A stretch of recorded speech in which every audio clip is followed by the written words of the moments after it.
मित्रांनो नमस्कार. मनोगत या यूट्यूब चॅनलमध्ये आपले मनापासून स्वागत. हा व्हिडिओ पुढे नेण्यापूर्वी सर्व रसिक श्रोत्यांना विनंती आहे की हा व्हिडिओ आपण शेवटपर्यंत पहा आणि ह्या व्हिडिओला आवडला तर लाईक करा आणि चॅनलला मात्र सबस्क्राईब करायला विसरू नका. आणि हा व्हिडिओ पुढे नेत असताना नवीन विषयाकडे आपण आज या ठिकाणी वळतो आहे. सोनिया गांधीच्या विदेशी असल्याच्या मुद्द्यावरून काँग्रेस पक्षामधून फुटून शरद पवारांनी राष्ट्रवादी काँग्रेस पक्ष हा 10 जून 1999 रोजी स्थापन केला. आता या घटनेला तब्बल 25 वर्ष पूर्ण झाली. दरम्यानच्या काळात पुलाखालून बरेचसे पाणी वाहून गेल्याने शरद पवारांनी ज्या मतभेदाच्या मुद्द्यांवर स्वतंत्र अशी वेगळी चूल मांडली होती तो मुद्दाही नंतर काळाच्या ओघामध्ये मागे पडला. म्हणजे तो मुद्दा काळाच्या ओघामध्ये कालबाह्य झालेला आहे. राजीव गांधींच्या हत्येनंतर देशभरात काँग्रेस पक्षाला मोठी सहानुभूती मिळाली आणि त्या लाटेवर देशभरात काँग्रेस पक्षाचा एकछत्री अंमल राहिला आणि त्यातून पुढच्या काळामध्ये सोनिया गांधींच्या नेतृत्वाखाली काँग्रेस पक्ष हा सतत राजकीय वैभवाच्या शिखरावर राहिला. ही बाब हेरून एकत्रित काँग्रेसमध्ये आपली क्षमता असून देखील शरद पवारांना पंतप्रधान पदाला गवसणी घालता येणार नाहीत. शरद पवारांना पंतप्रधान पदापर्यंत पोहोचता येणार नाहीत. म्हणून शरद पवारांनी राजकीय खेळी खेळून पुढे काँग्रेस पक्षावर दबाव वाढवण्यासाठी, दिल्लीच्या हायकमांडवर दबाव वाढवण्यासाठी आघाडींच्या राजकारणामध्ये आपल्याला लॉटरी लागू शकते या आशेने स्वतंत्र अशी वेगळी चूल मांडली. आणि वेगळी चूल मांडत असताना राष्ट्रवादी काँग्रेस पक्षाची निर्मिती ही शरद पवारांनी केली असं राजकीय अभ्यासकांचं आणि राजकीय विश्लेषकांचं मत हे त्यावेळेस पूर्णपणाने त्यांनी ग्राह्य धरलेलं होतं. परंतु ही आघाडी शरद पवारांनी निर्माण केलेली राष्ट्रवादी काँग्रेस पक्ष ही स्वतंत्रपणाने महाराष्ट्रामध्ये आणि देशामध्ये त्यांनी निवडणूक लढवली असली तरी शरद पवारांच्या राष्ट्रवादी काँग्रेस पक्षाला नंतरच्या काळामध्ये काँग्रेस पक्षाशी त्यांना हातमिळवणी करता आली. आणि हातमिळवणी करत असताना देखील काँग्रेस पक्षाच्या अलायन्समध्ये त्यांना सातत्याने केंद्रामध्ये आणि महाराष्ट्रामध्ये सत्तेमध्ये राहता आले. पण मात्र शरद पवारांना पंतप्रधान पदापर्यंत हे पोहोचता आलेले नाहीत. मित्रांनो, लोकसभेच्या निवडणुकीने संपूर्ण देशभरामध्ये आता जोर धरलेला आहे. 150 वर्षाची परंपरा लाभलेला काँग्रेस पक्ष हा स्वातंत्र्यानंतर दीर्घकाळ देशाच्या सत्तास्थानावर केंद्रस्थानी राहिलेला आहे. किंबहुना देशाच्या राजकारणामध्ये दीर्घकाळ सत्ता ही काँग्रेस पक्षाने ही देशामध्ये आणि महाराष्ट्रामध्ये आपलं स्थान हे मजबूत केलेलं असताना देखील काँग्रेस पक्षातून बाहेर पडून काही अन्य राजकीय प्रादेशिक पक्षांनी त्यांच्या राजकीय महत्वाकांक्षेपोटी प्रादेशिक नेतृत्वातून प्रादेशिक पक्ष निर्माण केले. हे पक्ष निर्माण करत असताना त्या प्रादेशिक पक्षांनी त्या प्रादेशिक प्रांतामध्ये आपलं अस्तित्व निर्माण केलं. काही प्रादेशिक पक्षांचं अस्तित्व हे काळाच्या ओघामध्ये टिकून राहिलं आणि काही प्रादेशिक पक्षांचं अस्तित्व हे काळाच्या ओघामध्ये नामशेष देखील झालेलं आहे. तरी पण काँग्रेस पक्षाचे जहाज हे डळमळीत अवस्थेत का असेना आपली अस्तित्वाची तग आज देखील धरून आहेत. आणि गेल्या लोकसभेच्या निवडणुकीत काँग्रेस पक्षाला निर्णायक असे मत न मिळाल्याने लोकसभेमध्ये त्यांना विरोधी पक्षनेते पद हे मिळवता आलेले नाहीत. म्हणजे साधारण काही मतांची जी टक्केवारी पाहिजे होती ती मिळाली नसल्यामुळे काँग्रेस पक्ष हा विरोधी बाकावर विरोधी पक्ष नेतेपदापासून हा दूर राहिलेला आहे. लोकशाहीमध्ये सत्ताधारी पक्षांवर जनमताचा अंकुश ठेवण्यासाठी प्रबळ असा विरोधी पक्ष असणे हे जिवंत लोकशाहीचे समृद्ध लक्षण मानले जाते. यामध्ये लोकशाही मानणाऱ्या कुठल्याही घटकांमध्ये ओढाताण असण्याचं कुठलंही कारण नाही. त्यासाठी आजच्या भारतीय जनता पक्षाच्या 400 पारच्या प्रोपोगंडाला शह देण्यासाठी विरोधी पक्ष म्हणजे विरोधी आघाडी ही सामर्थ्यवान असली पाहिजे. ती सामर्थ्यवान होत असताना कुठलाही विरोधी पक्षातला प्रमुख घटक हा सक्षम असणं, सामर्थ्यवान असणं, हे लोकशाहीच्या जिवंत असण्याच्या दृष्टिकोनातून आणि लोकशाहीच्या भवितव्याच्या दृष्टिकोनातून अत्यंत गरजेचं या ठिकाणी आहेत. हे मात्र मी वेगळे सांगण्याची आवश्यकता नाही. त्यासाठी देशभरामध्ये व्यापक जनाधार असलेल्या आणि समान विचारधारा असलेल्या विरोधी पक्षांनी आजच्या लोकसभेच्या निवडणुकीमध्ये आणि उद्याच्या संभाव्य विधानसभेच्या निवडणुकामध्ये पाय रोवून उभे राहण्याची खूप मोठी नितांत गरज आहे.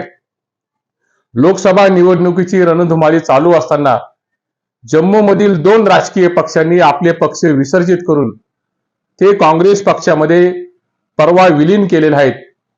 चौधरी लालासिंह व पप्पू यादव यांनी भारतीय जनता पक्षाच्या पाचवी बहुमताच्या विरोधात पुढच्या काळामध्ये देशभरामध्ये विरोधी पक्ष हा शिल्लक राहणार नाहीत, त्याही पेक्षा विरोधी बोलणाऱ्या आवाज हा सातत्याने दाबला जाईल अशी भीती ओळखून त्यांनी मध्यवर्ती भूमिका घेतली आणि काँग्रेस पक्षामध्ये विलीन होण्याची त्यांनी अतिशय योग्य असा निर्णय हा या ठिकाणी घेतलेला आहे. जर जम्मू मधील 2 प्रादेशिक पक्ष काँग्रेस पक्षामध्ये विलीन होऊ शकतात तर समान विचारधारा, समान मूल्य असलेले आणि धर्मनिरपेक्षतेच्या पायावर उभ्या असलेल्या काँग्रेस पक्षाच्या बरोबर राष्ट्रवादी काँग्रेस पक्षाची तीच विचारधारा आहे. त्या शरद पवारांची राष्ट्रवादी काँग्रेस पक्ष ही वेगळी भूमिका आज का घेऊ शकत आहेत? किंबहुना राष्ट्रवादी काँग्रेस पक्ष हा त्यांच्या राजकीय भवितव्यासाठी काँग्रेस पक्षामध्ये विलीन का होऊ शकत नाहीत? अशा चर्चा यापूर्वी मागच्या काळात देखील झालेल्या आहेत आणि आजही त्या चर्चा या जम्मू मधील परवाच्या 2 पक्षांच्या विलिनीकरणामुळे ह्या सातत्याने पुढे आलेल्या आहेत. परंतु ह्या चर्चा होत असताना पाहिजे त्या प्रमाणामध्ये त्या चर्चा पुढे सरकू शकलेल्या नाहीत. ही वास्तविकता या ठिकाणी आपण मान्य करावी लागेल. आणि विशेष म्हणजे शरद पवारांचा राष्ट्रवादी काँग्रेस पक्ष हा काँग्रेस पक्षामधून फुटून बाहेर पडलेला पक्ष आहे आणि दोन्ही पक्षांची विचारधारा ही एक समान असल्याने 2 समर्थ पर्याय हे महाराष्ट्रामध्ये आणि देशामध्ये कशासाठी असा प्रश्न उपस्थित केला तर या प्रश्नाच्या उत्तरातच अनेक उत्तरं ही दडलेली आहेत. किंबहुना या प्रश्नामध्येच त्या प्रश्नाचं उत्तर सापडल्याशिवाय राहणार नाहीत. पण ते उत्तर शोधण्यासाठी राजकीय सलोख्याची आणि राजकीय समंजसपणाची दृष्टी ही स्वीकारली गेली पाहिजे. जर ती स्वीकारली गेली तर देशाच्या व सध्याच्या व उद्याच्या राजकीय सत्ता स्पर्धेमध्ये राष्ट्रवादी काँग्रेस पक्ष पर्यायाने काँग्रेस पक्षाला मोठं अवकाश व्यापण्याची क्षमता आणि मोठी स्पेस जी निर्माण झालेली आहे त्यामध्ये झेप घेण्याची क्षमता ही विरोधी पक्षाला म्हणजे काँग्रेस पक्षाला ही या ठिकाणी प्राप्त होईल. 1985 मध्ये इंदिरा गांधींच्या हत्येनंतर संपूर्ण देशभरामध्ये लोकसभा व विधानसभेच्या निवडणुकीत काँग्रेस पक्षाला घवघवीत यश मिळाले.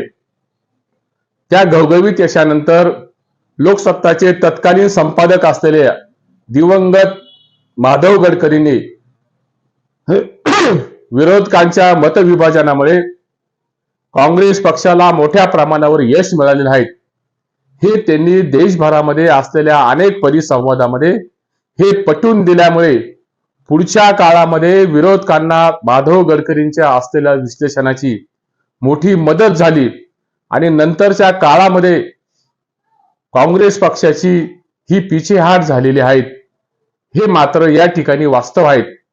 त्यामुळे आपण स्वीकारलेल्या संसदीय लोकशाहीमध्ये बहुमतांच्या आकड्या याला फार महत्व असतं आणि आकड्यांचा पाया हा मजबूत असावा लागतो. पक्ष कोणाचा याबाबत निवडणूक आयोगाने अजित पवारांचा आणि एकनाथ शिंदेना दिलेला निवडणूक आयोगाचा निकाल हा या दृष्टीने संख्याबळाच्या दृष्टीने अतिशय बोलका आपल्या समोर आहेत. त्यामुळे इंदिरा गांधी आणि राजीव गांधींच्या युगानंतर एका नव्या रचनेची काँग्रेस पक्षाला आज गरज निर्माण झालेली आहे. 2014 नंतर काँग्रेस पक्षाच्या रासाला सुरुवात झाली तरी कोणताही पक्ष आणि कोणताही विचार आणि कोणतीही विचारधारा ही संपत नसते. देशभरामध्ये अनेक राज्यात काँग्रेस पक्षाची पाळेमुळे ही घट्ट आणि खोलवर रुजलेली आहेत. त्यामुळे अनेक राज्यामुळे काँग्रेस पक्ष हा मागच्या काळामध्ये दीर्घकाळ सत्तेवर राहिलेला असताना काँग्रेस पक्षाची विचारधारा मानणारे आजही ग्रामीण भागामध्ये अनेक लोक या ठिकाणी आहेत. अनेक लोकांचा जनाधार हा काँग्रेस पक्षाच्या प्रती असल्याने पुढच्या काळामध्ये काँग्रेस पक्ष किंबहुना काँग्रेस मुक्त भारत करण्याची कोणी कितीही गर्जना करत असलं तरी त्यांना मात्र काँग्रेस मुक्त करण्याची घोषणा करू द्या. त्यातून काँग्रेस पक्षाने मागील काळामध्ये इतिहासातील चुकांचे पाडे गाण्यापेक्षा भविष्याकडे शोधक दृष्टीने भवितव्याच्या दृष्टीने पाहिले पाहिजे.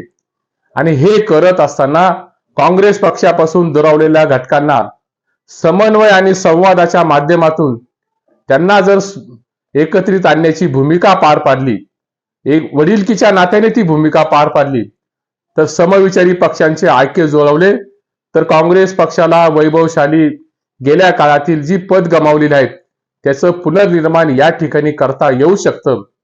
राजकारणात विशेषतः सत्तेच्या राजकारणात जर टिकून राहायचं असेल तर येथे संख्येला फार मोठं महत्व असतं, बहुमताला महत्व असतं.